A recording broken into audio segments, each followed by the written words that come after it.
The Galactic Council was the most powerful group in the galaxy. They kept peace between worlds and solved big problems. For many years, Earth had trusted the Council. Humans had sent their best scientists, leaders, and soldiers to help build a better galaxy. They believed the Council was fair. They believed it was their friend. They were wrong. The meeting was held on planet Vorel, deep in Council territory. It was a grand summit, a peace meeting between Earth and other member worlds. Earth's top diplomats, generals, and even a few famous scientists arrived. They wore their finest clothes. They brought gifts. They believed they were safe. The council chambers were huge. Tall glass walls, glowing with soft blue lights. Alien species of all kinds filled the room. Some had wings, others had scales. Some floated, others walked on four legs. Earth's flag stood beside the others. Everything seemed peaceful. Then the doors slammed shut. A loud alarm echoed through the chambers. Red lights flashed. A strange voice spoke in every language. Security breach. Stay calm. Council action in progress. But the humans knew something was wrong. Hira Patel, Earth's lead ambassador, stood up quickly. She reached for her communicator, but it was dead. All Earth devices had stopped working. She looked around. Alien guards were entering. But they were not here to protect anyone. They were pointing weapons at the humans. The humans stood, confused. General Ross, a tall man with gray hair, placed his hand on his belt where a small hidden tool was attached. But before he could move, he was surrounded. "What is happening?" he shouted. A council leader, a tall alien with glowing eyes, walked forward. "Earth is guilty," he said coldly. "You have been spreading dangerous technology. You have started secret wars. You are no longer welcome in the council." "That's a lie," Hira shouted. "We've done nothing wrong. Show us proof." But the council didn't care. The guards moved in. One by one, the human ambassadors were taken.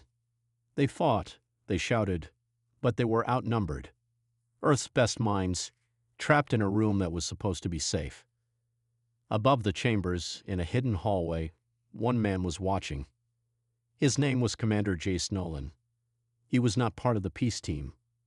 He was Earth's backup plan, sent to watch from the shadows in case something went wrong. Jace had seen enough.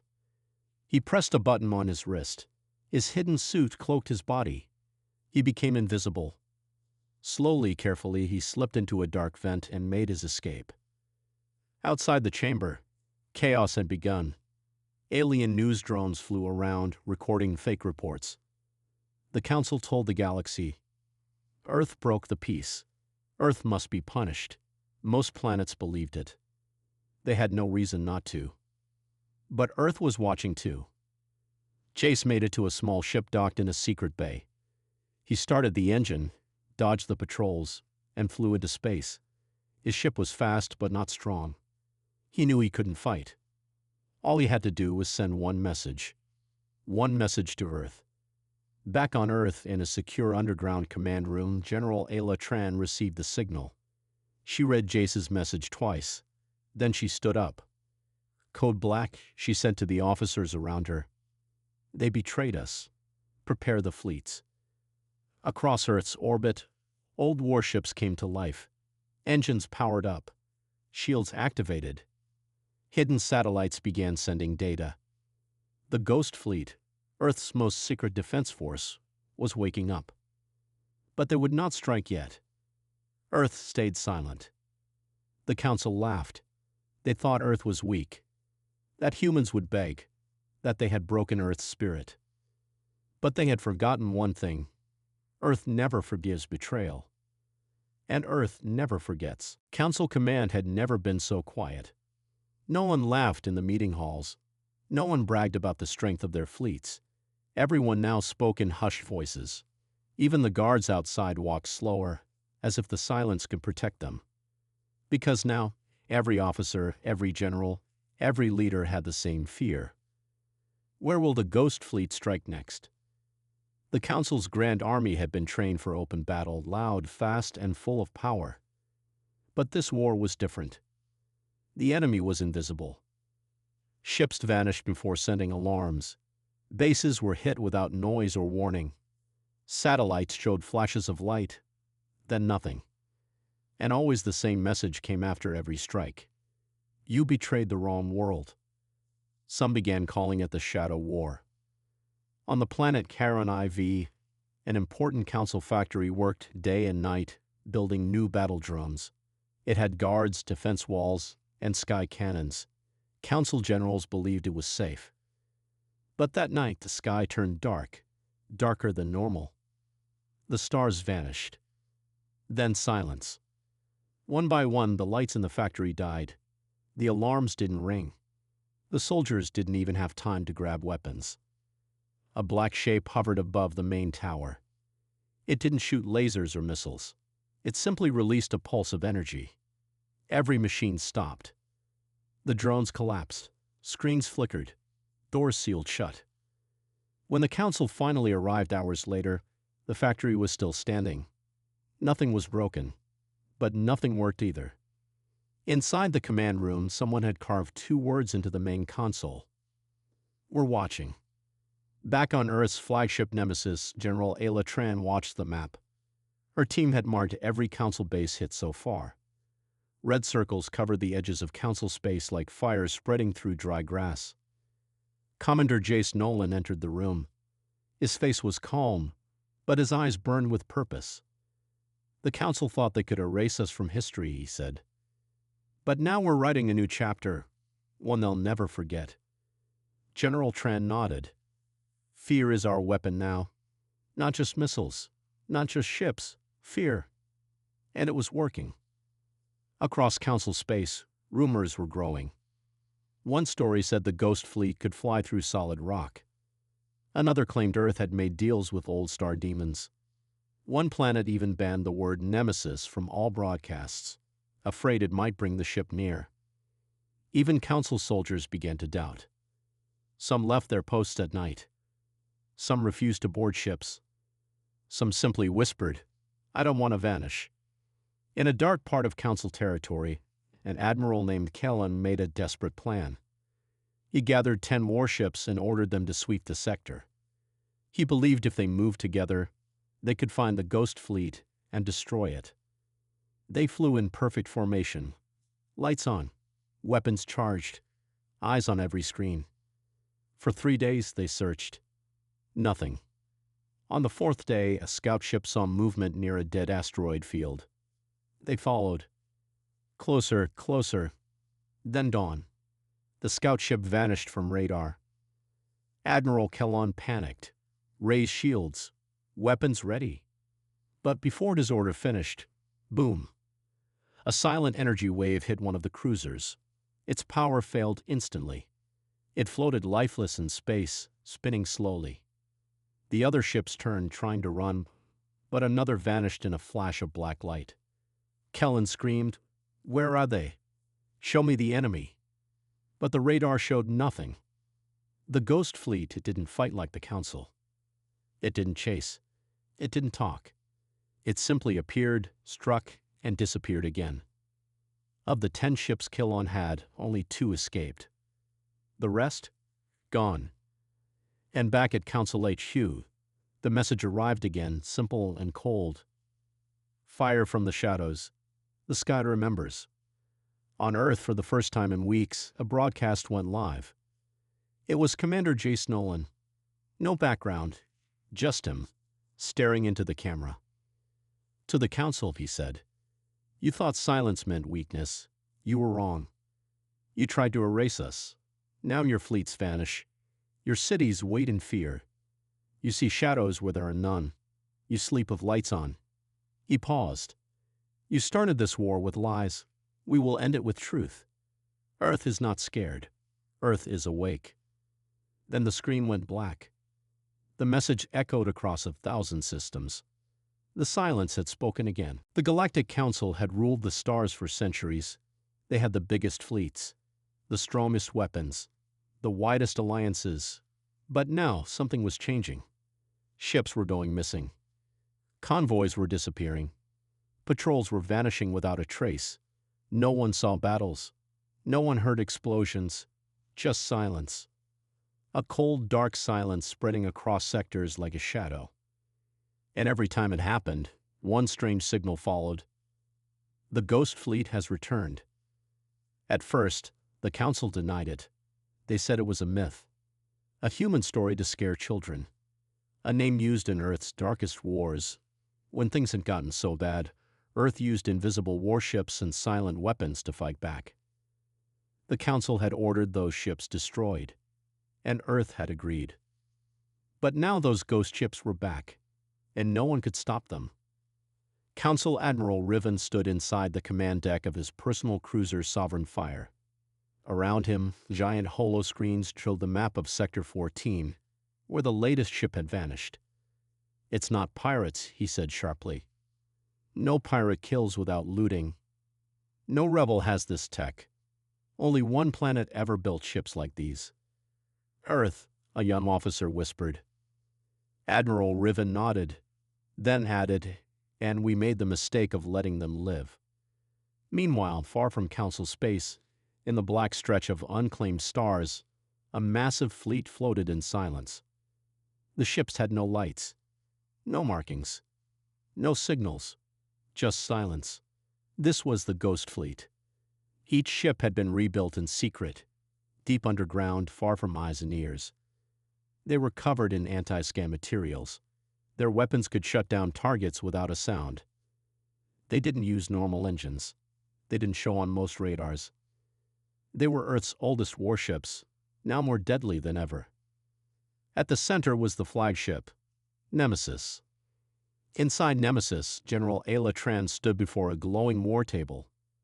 She looked at the map of Council space, red dots for enemy fleets, yellow for defense points, and now black zones, places where Ghost Fleet had struck.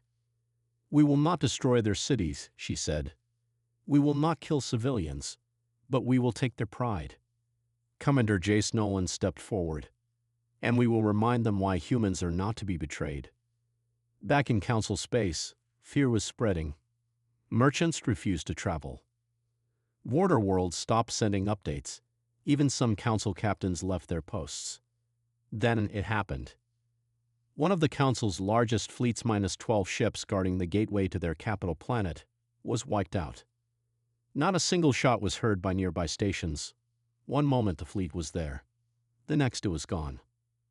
Only a message was left behind, burned into a drifting escape pod. "We were ghosts once. Now we are storms." Alien news channels exploded with rumors. Citizens started to panic. Even allied planets began questioning the Council's strength. In secret meetings, Council leaders fought. "We should talk to Earth." "No, we should crush them. They're just one planet. They are not just anything." But deep down, they all knew the truth. Earth had not responded with words.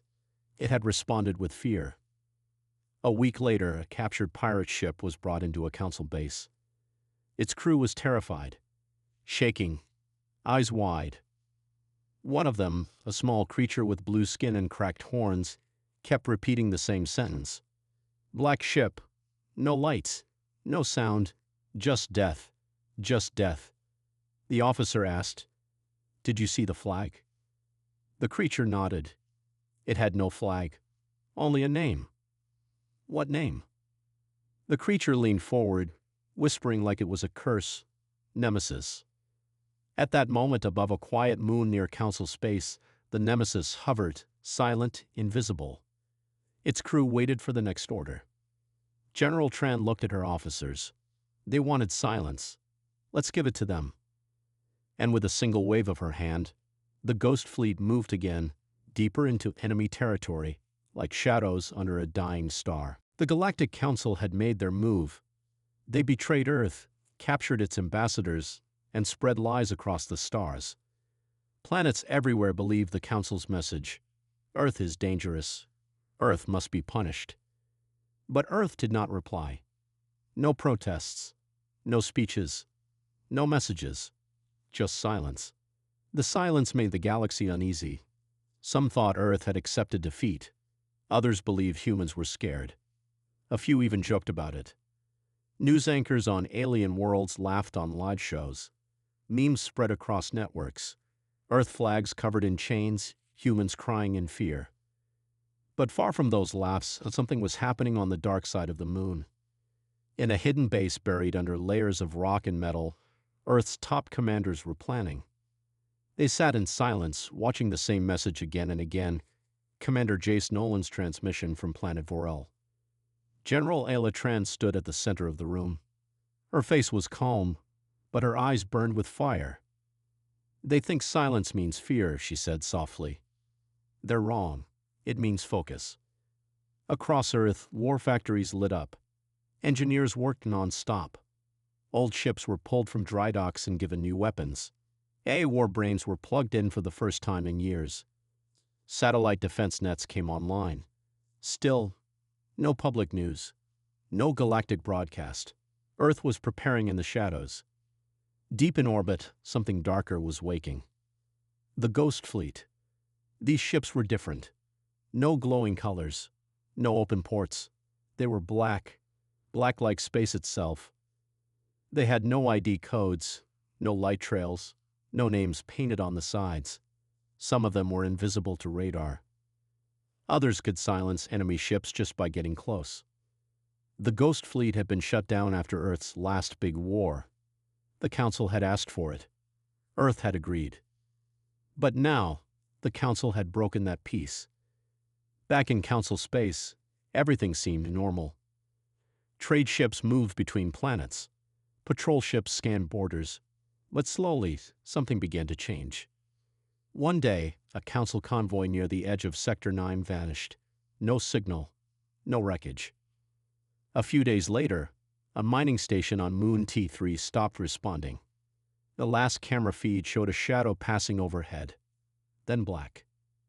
The Council sent scouts. They never returned.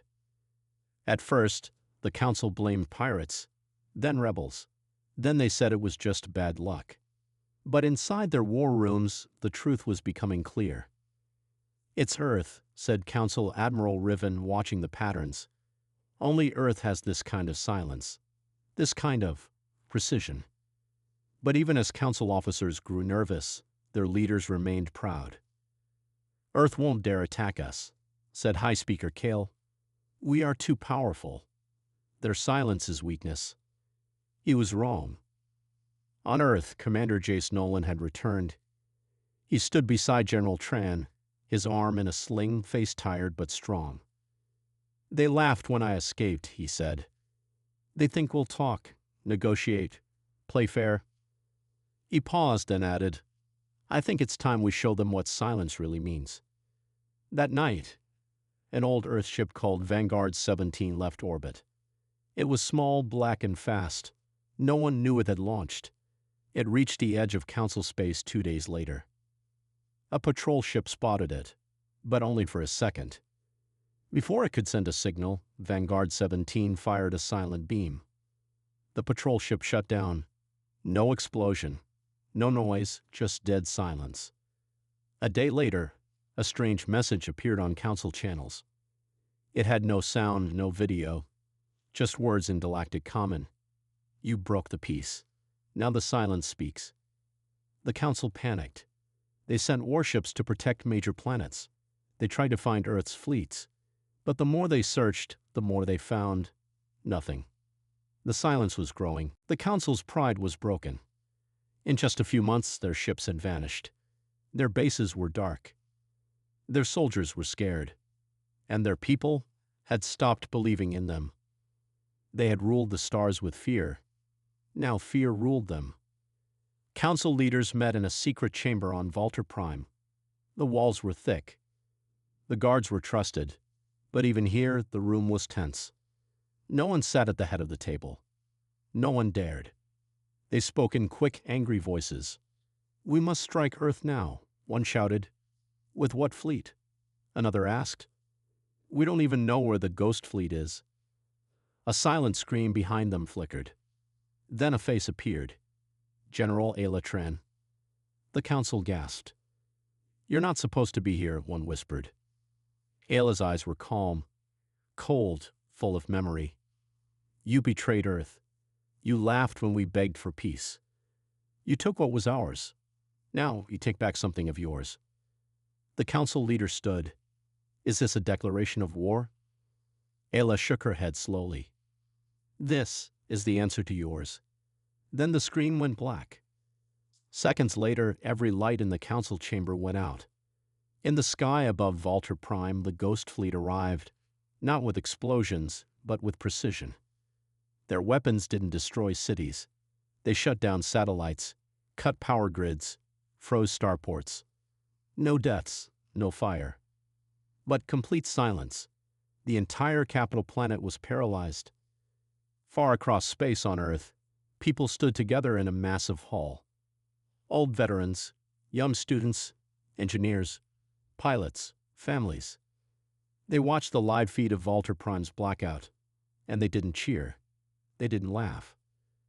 They stood silent, like the fleet. General Tran's voice played from the speakers. We do not come for revenge. We come for justice. We remember who we are. We remember peace. But we also remember betrayal.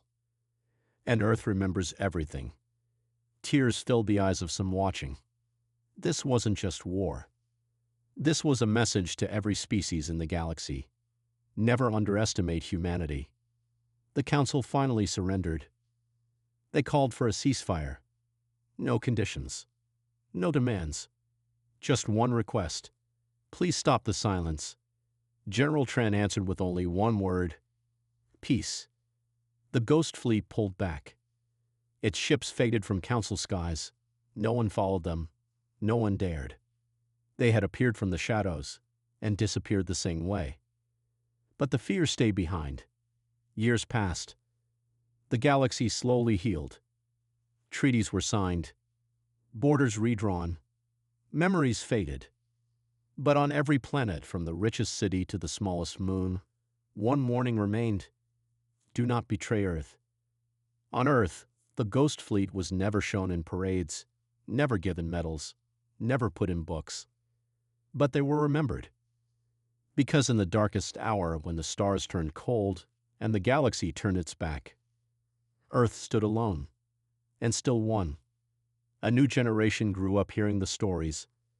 Some said the Ghost Fleet still waited, hidden among the stars. Some believed General Tran had never left the flyship. Some whispered that if Earth was ever betrayed again, the silence would return. And this time it wouldn't stop. Because Earth does not forget. Earth remembers.